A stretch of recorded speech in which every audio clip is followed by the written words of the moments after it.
Purifiez vos âmes, purifiez vos familles. Jésus, mes enfants, je suis présent en ce lieu pour vous bénir et pour vous inviter à vous préparer à une fête que les fidèles ne se rappellent guère et qu'ils célèbrent peu, et pourtant, elle comporte une signification profonde. J'entends vous parler de la fête de la purification de ma maman et de ma présentation au temple.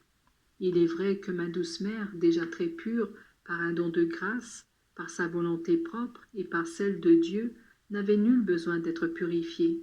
Mais toute sa vie et la mienne devraient être le chemin suivant lequel mes enfants parviendraient à la gloire éternelle. Voilà pourquoi elle s'est rendue au temple, elle, la toute pure. Eh bien, mes enfants, que cette célébration vous stimule à vouloir, pour vous et pour le monde, une purification toujours plus profonde et plus intense. Je vous en prie, purifiez sans cesse vos âmes, dans l'exercice de vos œuvres de piété, en recevant avec une dévotion et un amour toujours croissant ces sacrements qui purifient vos âmes et augmentent en vous la grâce. Ne craignez pas de pleurer vos péchés, car le bain salutaire des larmes devant Dieu vaut mieux que toute autre prière. Purifiez vos familles de tout ce qui les souille ou les abîme. Soyez vigilants pour qu'en elles se conserve la pureté de la foi, la pureté de conduite de chacun de ses membres.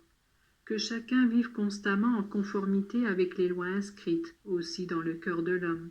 Mais hélas, trop souvent oubliées, les lois données par Dieu lui-même qui sont les commandements.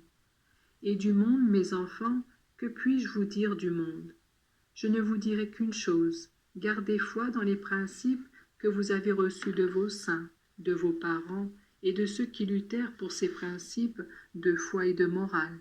Vous les avez reçus, ne les trahissez pas, ne les oubliez pas et défendez-les, même si le monde est devenu un chaos où les hommes tâtonnent dans la fange et l'obscurité. Soyez certains que la lumière vous viendra constamment du chef de l'Église, Paul VI, mon vicaire, qui de Rome dirige et protège le sort de l'Église. Aucun vent, ni de droite ni de gauche, ne parviendra à abattre le grand mât, mais priez, priez, sachez souffrir, aimez souffrir, afin que les souffrances les plus grandes qui pourraient vous arriver inopinément ne vous prennent pas au dépourvu. Qu'aucune crainte de châtiment ne vous effraie, mais que la générosité et l'amour vous stimulent à tout accepter, à tout souffrir, à tout offrir pour le salut de mes enfants que j'ai aimés et que j'aime d'un amour infini et qui veulent se perdre malgré moi. Je vous bénis, mes enfants, je bénis l'Église, le monde entier, et je bénis avec une particulière preuve d'affection ce cénacle. Je désire qu'il soit appelé Cénacle de Jésus miséricordieux et de la Mère du divin amour. Vis de plus en plus unie à moi. Ma fille, écoute-moi bien.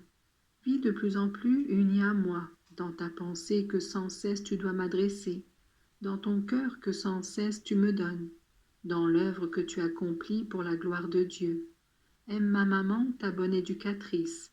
Elle s'occupe continuellement de toi, elle t'aide à surmonter toutes les difficultés et à vaincre le malin qui, dans sa haine pour toi, se glisse sans cesse en tout et essaie d'y interposer obstacles, incompréhensions et méchanceté.